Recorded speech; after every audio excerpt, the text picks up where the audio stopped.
আল্লাহর আইলাহুম মাআল্লাহ। তাহলে 1 নম্বরে সূরা মুহাম্মদ আয়াত নাম্বার কত? 9। আল্লাহ বলেন, তাই এই জন্য যা আল্লাহ নাজিল করেছেন আমার বান্দারা তা অপছন্দ করে। যখনই তারা অপছন্দ করে, সুতরাং সে যেই হোক না কেন, আলেম হোক, পীর হোক, বুজুর্গ হোক, হাজি হোক, গাজী হোক, যাই হোক না কেন, সে যদি আমার কোনো হুকুমকে অপছন্দ করে, আমি আল্লাহ সব আমল তার বিনষ্ট করে দেব। তাহলে এখান থেকে আমাদের শিক্ষা, প্রকৃতির দিক থেকে যা হচ্ছে, যা হবে আল্লাহর তরফ থেকে, কিন্তু কিছু কিছু বিপদ আপদ, সেটা হলো মানুষের কামাই করা। কার কামাই করা? মানুষের কামাই করা। আমার ভাইরা, এরপর আপনি যদি রব্বুল আলামিনকে 2 নম্বরে প্রশ্ন করেন, 1 নাম্বারটা কি পেলাম? আল্লাহর নাজিলকৃত বিষয়গুলোকে কখনো অপছন্দ করা, করলে কি হবে? আমল নষ্ট হয়ে যাবে। 2 নম্বরে আল্লাহ বলেন, যালিকা বিআন্নাহুম ইত্তাবাউ মা আসখাতাল্লাহা ওয়া কারিহু রিদওয়ানাহু ফাআহবাতা আমালাহুম। এই জন্য তার আমলগুলো নষ্ট হয়। 2 নম্বরে কোন কাজটা করলে আমল নষ্ট হয়? তা হলো এমন জিনিসের অনুসরণ করে যা আল্লাহ কখনোই তা পছন্দ করে না। আপনি এমন জিনিসের অনুসরণ করতেছেন, আল্লাহ কি করে না? আল্লাহ কি করে না? পছন্দ করে না। এমন পথকে অনুসরণ করেন যে পথকে আল্লাহ পছন্দ করে না, বরঞ্চ আল্লাহর নারাজি করে এবং আল্লাহর অসন্তোষ সাধনকে অপছন্দ করেছে। তাই আল্লাহ তাদের কর্ম নিষ্ফল করে দিয়েছেন। আল্লাহ যে পথে চলতে বলেছে আপনি সেই পথে চলেন না, আপনি চলেন শয়তানের পথের অনুসরণ করেন। কথা ঠিক কিনা? আল্লাহর আইনের পথে চলতে বলে, আল্লাহর আইনের দিকে মানুষকে ডাক দেয়। যারা মানুষকে আল্লাহর আইনের দিকে ডাক দেয়, আল্লাহর বিধানের দিকে ডাক দেয়, আপনি তাকে 2 চোখে দেখতে পারেন না, তার সঙ্গে আপনি শত্রুতা করেন। আছে না? নাই আছে না? যারা ভালো কথা বলে, ভালোর দিকে ডাকে, আপনি তাকে জেলখানায় ভরেন, মামলা দেন, মোকদ্দমা দেন, রিমান্ড দেন, ফাঁসি পর্যন্ত দিয়ে দেন।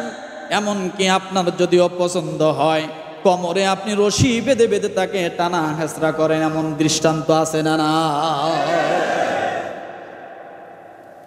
আল্লাহ বলেন, তারা যে জিনিসগুলোকে অনুসরণ করে সেগুলো আমার যদি অপছন্দ হয়, তাহলে ওই অনুসরণ করার কারণে তারা যত ভালো কাজেই করুক না কেন, হজ করুক না কেন, মাথায় পট্টি বাঁধুক না কেন, 70 রাকাত নফল নামাজ পড়ুক না কেন, কোরআন পড়ুক না কেন, সে যত ভালো কাজেই করুক, আমার কাছে কোনো দাম নাই। কি নাই বলেন? কি নাই? আমার বাইরে সূরা মুহাম্মদ আয়াত নাম্বার 28, রব্বুল আলামিন 2 নম্বরে যে কথা বললেন, যালিকা বিআন্নাহুম ইত্তাবাউ মা আসখাতাল্লাহা ওয়া কারিহু রিদওয়ানাহু ফাআহবাতা আমালাহুম। তাহলে এখন বুঝতে হবে, সামনে ইলেকশনের সময় আসছে, নামাজি লোক দেখে ভোট দিবেন না বেনামাজি দেখে ভোট দিবেন? আপনি বেনামাজিকে ভোট দিলেন আর তারা লুটপাট শুরু করে দিল। এই সপ্তাহে শুনলাম একজন ভূমি মন্ত্রী, তার বাড়ি নাকি বিদেশের মধ্যে 350। কত কত? 350 বাড়ি। ওর লাগবে 3.5 হাত। এই 3.5 হাতে ও প্রতিটার 10 গুণ করে বাড়ায় 350 বাড়ি করছে। ও মরবে না? কথা বলেন না। ও মরবে না? ওর বাড়িঘর দিয়ে কি হবে? ওর যদি টুকরা টুকরা করা হয়, তাও তো মনে হয় এক টুকরে একটা করে বাড়িতে ভাগে পায় না। এ বাড়ি ঘর দিয়ে কি হবে? 350 বাড়ি এক মন্ত্রীর, এটা চিন্তা করা যায়। আর আমরা ভাত পাই না, পেঁয়াজের দাম খাই 150 টাকা কেজি। হ্যাঁ, আমরা এটা বললেই আমাদের মায়ের পিঠ শুরু হয়ে যায়, আমরা জঙ্গি হয়ে যাই, আমরা দেশদ্রোহী হয়ে যাই, জামাত শিবির হয়ে যাই, বিএমপি হয়ে যায়, অমুক হয়ে যায়, তমুক হয়ে যায়। এগুলাই তো ট্যাক্স ছিল খালি। আমার পাওনা আমি বুঝে নিব, এটা বলার কোনো অধিকার ছিল না। 350 বাড়ি এক মন্ত্রীর, তাহলে 300 পার্লামেন্টের আরো কি আছে? 300 পার্লামেন্ট মেম্বারের আর কি আছে? চিন্তা করা যায়। আমরা তাদেরকে ভোট দেব ইনশাআল্লাহ। এবারও প্রস্তুত থাকি, রাজি? কথা বলেন, কে কে দিবেন? কেউ দিবেন না। একটি কথা বলি, একজন মানুষ যত খারাপ হোক, জেনাখোর, সুদখোর, মদখোর, যাই হোক, লক্ষ্য রাখবেন লোকটা আল্লাহ দ্রোহী কিনা। কি দ্রোহী কিনা? আল্লাহ দ্রোহী কিনা, রসুল বিদ্বেষী কিনা, ইসলাম বিদ্বেষী কিনা, আলেম ওলামা বিদ্বেষী কিনা, ধর্ম নিয়ে বিদ্বেষ করে কিনা। যদি না করে, গুনাহের খাতা আপনি আল্লাহর দরবারে দিয়ে দেন। কার দরবারে? কার দরবারে? মদের গুনাহ কি আপনি মাফ করার মালিক? কথা বলেন, আপনি মাফ করার মালিক? নো। তার গুনার সাইডটা আপনি এক সাইড করে দেন, দিয়ে আপনি ওই নামাজি লোকটাকে অন্তত আপনি ভালোর দিকে নিয়ে আসেন। হয়তো সে ভালো পদ পেয়ে, ভালো জায়গায় সে অবস্থান করে ভালো হওয়ার সুযোগ পেয়ে যাবে। আর আমরা কি দেখেছি? যতজন দেখেছি সৎ মায়ের মতো ব্যবহার করেছে আমাদের সাথে। কার ব্যবহার? কার ব্যবহার? সৎ মায়ের মতো ব্যবহার। যাতে আমি দাঁড়াইতে না পারি, আমাকে সবসময় পিঠে বেঁধেই নিয়ে বেড়াইছে, আর নিজের ছেলেকে হাঁটা শিখাইছে। কেন? ব্যবসা বাণিজ্য, ক্ষেত খামার, অফিস আদালত কে দেখবে যদি সে হাঁটতে না পারে? আমি সৎ মায়ের সন্তান, আমাকে শুধু পিঠে বেঁধে নিয়ে বেড়াইছে, আমি যদি হাঁটা শিখতে না পারি, আমি যেন চাকলা হয়ে পঙ্গু হয়ে বসে থাকি, তাহলে তো আমার দিন দুনিয়া কিছুই আর নাই। কথা ঠিক না? আমার ভাইরা, এই জন্য রব্বুল আলামিন বলেন, তোমরা কাদেরকে অনুসরণ করছো সেটা দেখার বিষয়। তোমরা যদি ভালো লোকদেরকে অনুসরণ করো, ভালো লোকদেরকে পথে বসাও, তোমরা যদি ভালো লোকদেরকে তোমাদের ইমামের জায়গায় বসাও, তাহলে তোমাদের আমলগুলো ঠিক থাকবে। আর যদি ভালো জায়গায় বসাইতে না পারো, ওদিকে সব লুণ্ঠন হয়ে যাবে। তুমি তাসবিহ নিয়ে টিপ্পা, তোমার তাসবির কোনো মূল্য থাকবে না। হেড অফিসে বসায়া আপনি শাখা ঘরের ভিতরে তাসবিহ টিপতেছেন, লাভ নাই তো, আপনাকে সব উঠে নিয়ে যাবে এক খোসায়। কথা ঠিক কিনা? তাহলে বোঝা গেল আল্লাহর পথকে অনুসরণ করতে হবে, দ্বীনের পথকে অনুসরণ করতে হবে। দ্বীনের পথ ছাড়া যদি ভিন্ন পথে আপনি অনুসরণ করেন, তাহলে অবশ্যই আপনার আমলগুলো দ্বিতীয় নাম্বারে বরবাদ হয়ে যাবে। আমার ভাইরা, তৃতীয় নাম্বারে যে বিষয়টা বলা হয়েছে, আপনি আমল করবেন কিন্তু আমল কেমন করে বরবাদ হয়ে যাবে।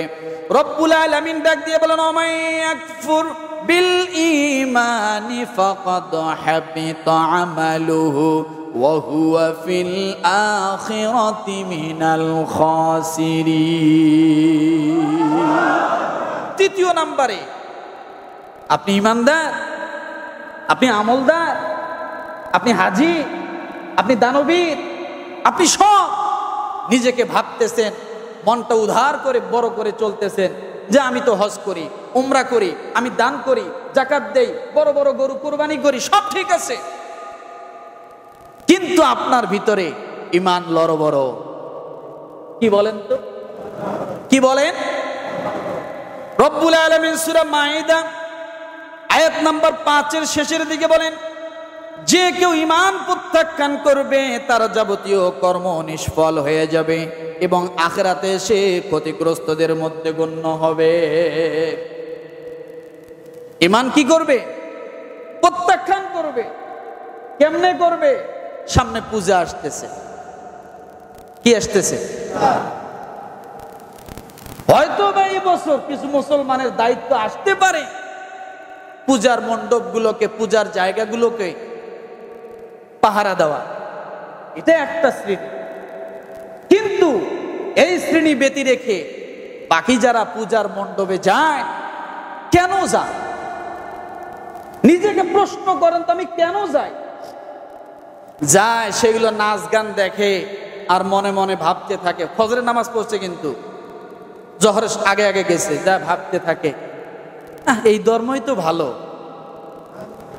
আছে না নাই? আছে না নাই? দেখতে দেখতে মনের ভিতরে একটা মানে মন তার দুর্বল হচ্ছে, শয়তান তাকে ধাক্কা মারতেছে, দেখ কেমনে নাচে, দেখ তুই তো রোজা থাকিস, ঈদের দিন খালি নামাজ পড়িস, তোরে নাচতেও দেয় না, দেখ কেমনে নাচ। আপনি চিন্তা করতেছেন ভালোই তো, ভালোই তো আনন্দ করে, একজনের গায়ের সাথে একজন ধাক্কা লাগতেছে, নাচতে নাচতে পড়ে যাইতেছে, কথা ঠিক। আপনি ফজরের নামাজ পড়ে গেছেন, আপনার জোহরের আগে ঈমান শেষ।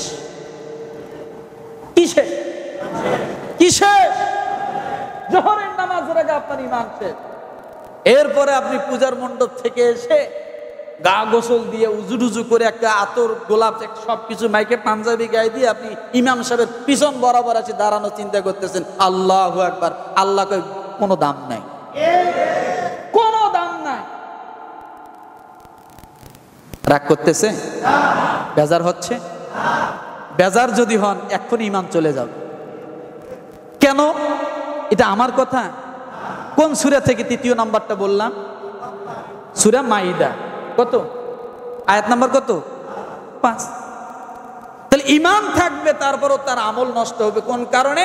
ঈমান থাকবে তার লরভর। আমার ভাইরা, চতুর্থ নাম্বারে আল্লাহ বলেন ওয়ালাকাদ উহিয়া ইলাইকা ওয়া ইলাল্লাযীনা মিন ক্বাবলিকা লাইন আশরাকতা লায়াহবাতান্না আমালুকা ওয়া লা তাকুনান্না মিনাল খাসিরিন। চতুর্থ নাম্বারে আপনার ঈমান, আপনার আমল নষ্ট হওয়ার কারণ কি? কারণ হলো শিরিক দ্বারা আপনার আমল নষ্ট হবে। কিসের দ্বারা? কিসের দ্বারা? কুফুর হলো ওই জিনিস যা একেবারে আল্লাহকে অস্বীকার করে। আল্লাহকে কি করে? কুফুর আর শিরিকের পার্থক্যটাকে আমি বুঝাচ্ছি।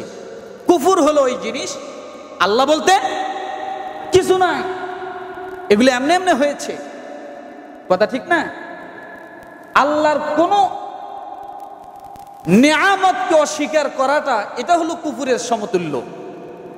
এটা কি? কোন নেয়ামতকে অস্বীকার করাটা কুফুরের সমতুল্য। এখন শিরকটা কি?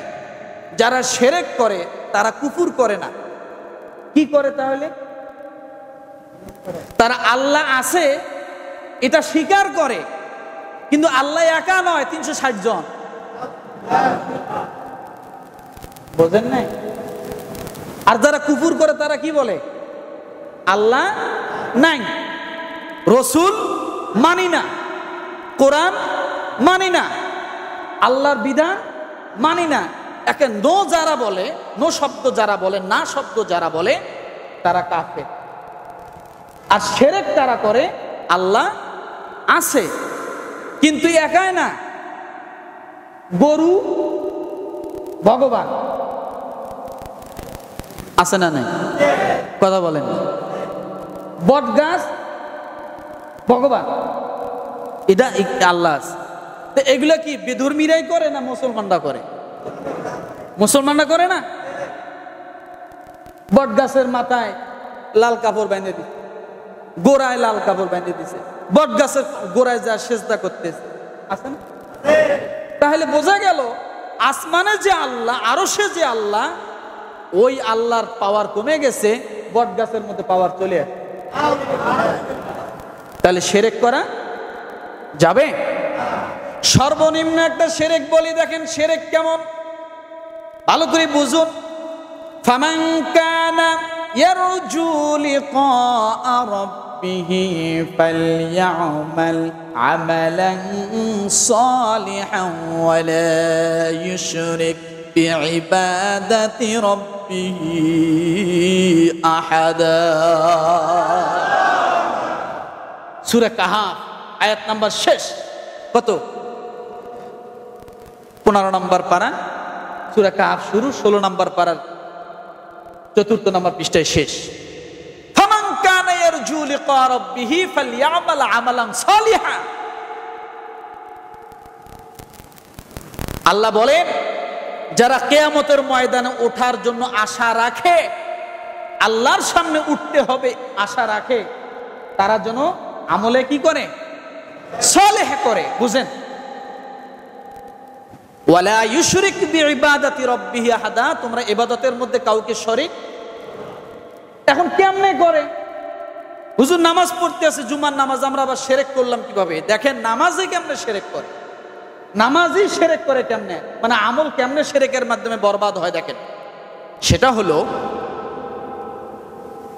আপনি তাহাজ্জুদে দাঁড়াইছেন, তাহাজ্জুদের নামাজ পড়েন, অন্ধকারে কেউ দেখে না, কিন্তু আপনি যে তাহাজ্জুদ গুজার কেউ জানেও না। কথা ঠিক না?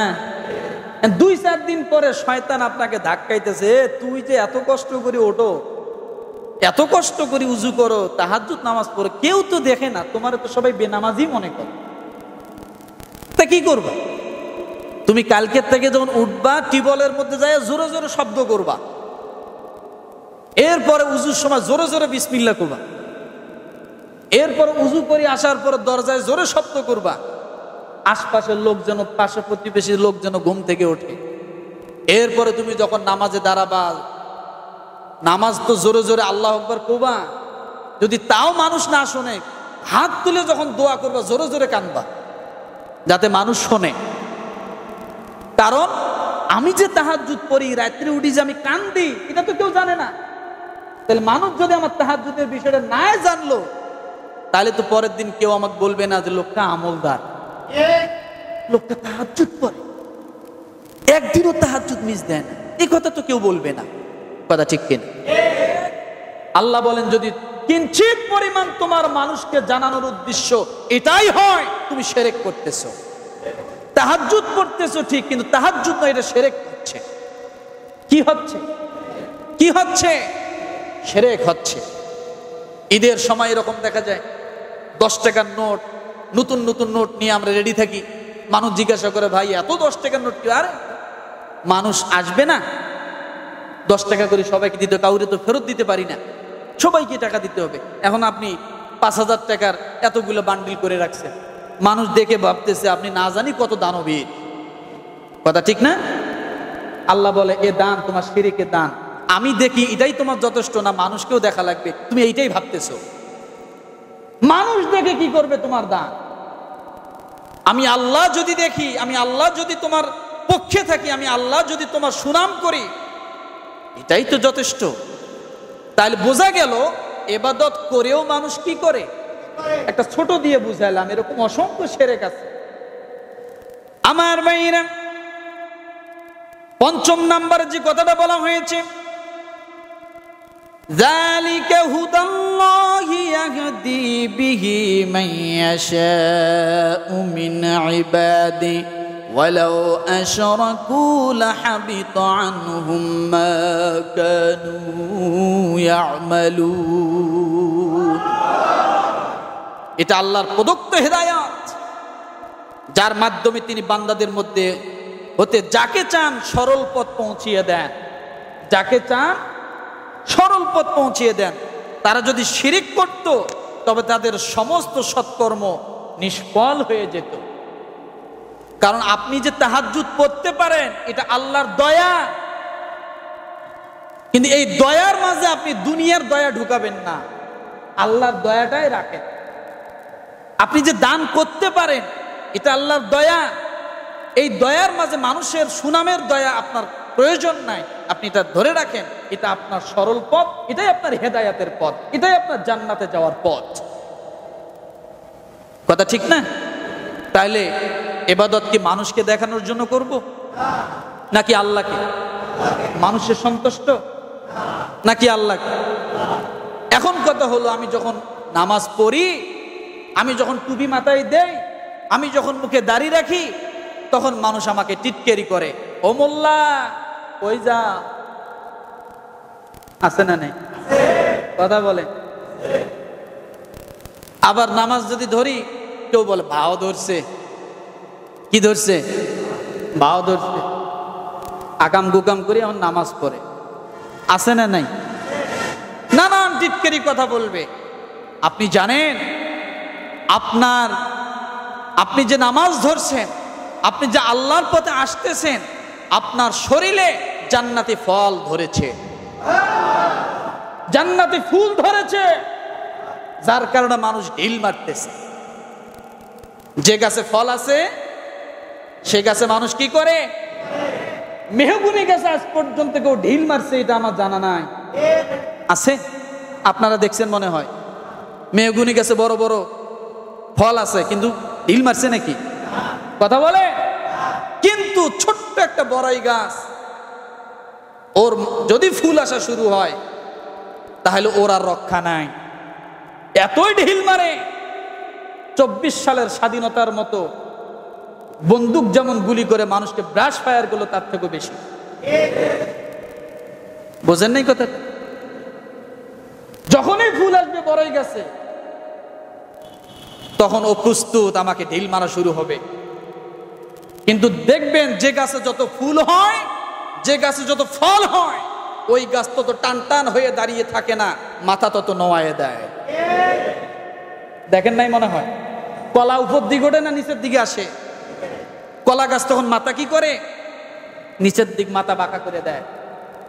বড়ই গাছ যখন ফল ধরে, নিচের দিক মাথা বাঁকা করে। ঠিক আপনি বুঝবেন, আপনাকে যখন এই রকম ভাবে তিরস্কার করা হবে, আপনি জানবেন জান্নাতি ফুল আপনার শরীরে ধরেছে বিদায় দুশ্চক্রান্তকারী মানুষগুলো, শয়তান ও ওয়াসওয়াসা যারা বেভুর, এরা আপনাকে একটু একটু করে খোঁচা দিবে, ঢিল দিবে, অপমান করবে। আপনি নিশ্চিত থাকেন প্রত্যেকটা অপমানের বদলা আল্লাহ জান্নাতের ওসিলা বানায় দিবে।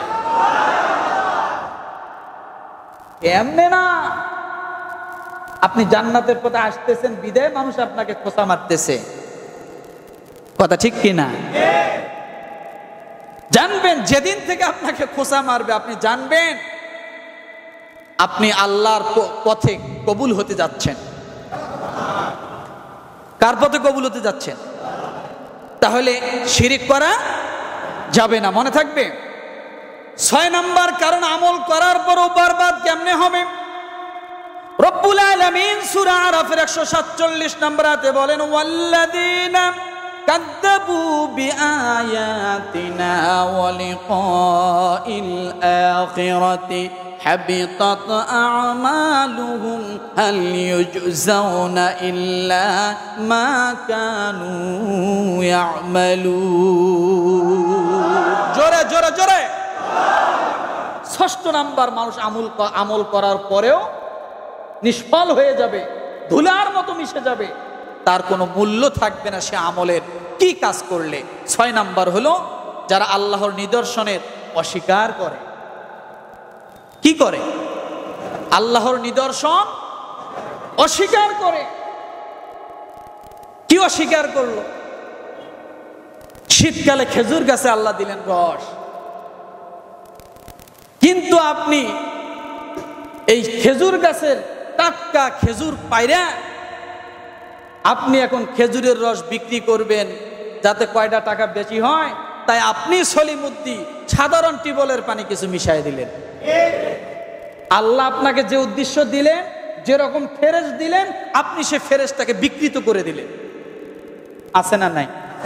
নাই মনে হয়। মুসলমান এগুলো করে না? করে। আচ্ছা, করে এটা বলে না কয়জন? তার মানে এখানে সেই আসামি আছে, আছে না? দুধ আল্লাহর নিদর্শন। আপনি যে গরুর দুধ খান, এটা আল্লাহর নিদর্শন। আপনি গরু জবাই করেন, গরুর বাট আপনি কুচি কুচি করে কাটেন, মনে হয় না আপনি 2 ফোঁটা দুধ পাবেন।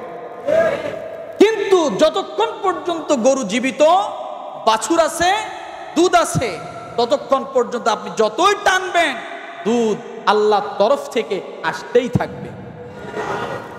কেমন করে আসে? রব্বুল আলামিন বলেন, মাসালুল জান্নাতিল্লাতী বুইদাল মুত্তাকুন ফিহা আনহারুম মিন মাইন গায়রি আসিন ওয়া আনহারুম মিন লাবানিন লাম ইয়াতাগায়্যার তা'মু ওয়া আনহারুম মিন খামরিন লাদ্দাতিন লিশ-শারিবিন ওয়া আনহারুম মিন আসালিন মুসাফফা।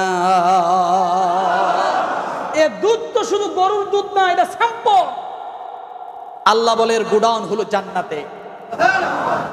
কালকে যায় বলেন, ভাবিকে বলবেন যে সুবহানাল্লাহ ওখানে বলতে পারেনি, আসো স্বামী স্ত্রী দুইজনে মিলে কাজা কাফারা আদায় করি, বিছনের উপরে আর ঘরের মধ্যে আমরা সুবহানাল্লাহ বলি। এখন ওকে সুবহানাল্লাহ, আস্তে করে সুবহানাল্লাহ। এই যে গরুর দুধ, এটার সাথে সম্পর্ক আল্লাহর জান্নাতে। এটা স্যাম্পল, ওটা গোডাউন। আখিরাত হলো গোডাউন, জান্নাত হলো গোডাউন। আল্লাহ স্যাম্পল দিছে। কিন্তু আমরা 1 কেজি দুধরে 2 কেজি কিভাবে বিকৃত করে বানা যাবে, এটা আমরা মুসলমান জীবনে করি না।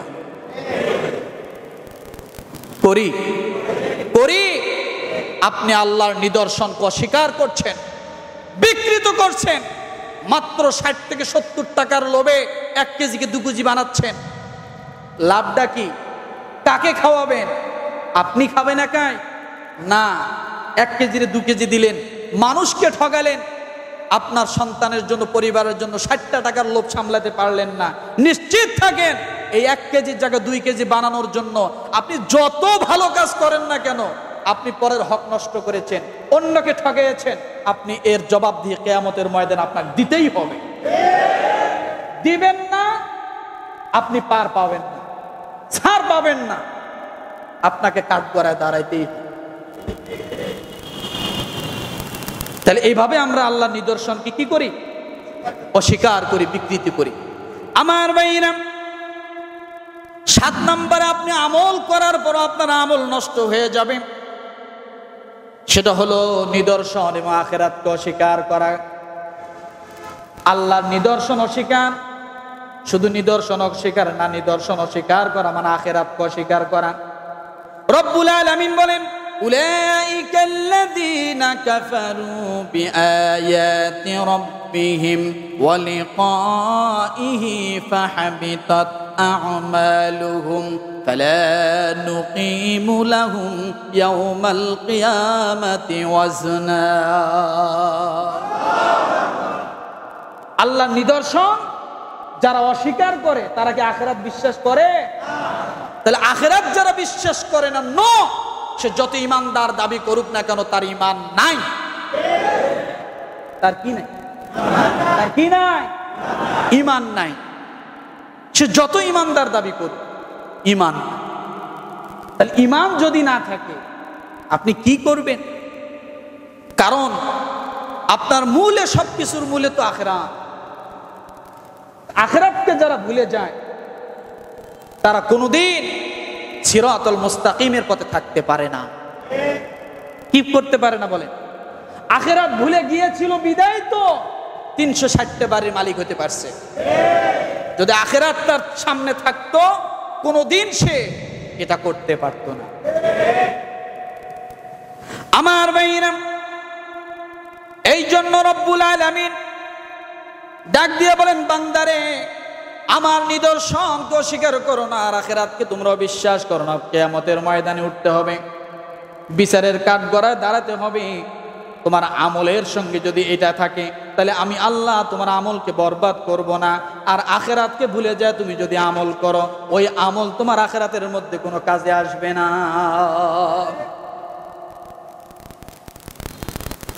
এরপরে আসুন, 8 নাম্বার কাজটা কি? আপনি আমল করবেন, তারপরও আপনার আমল কোনো কাজে, সকলে সজাগ হন। এবার খুব সিরিয়াস কথা আসছে। আল্লাহ পাক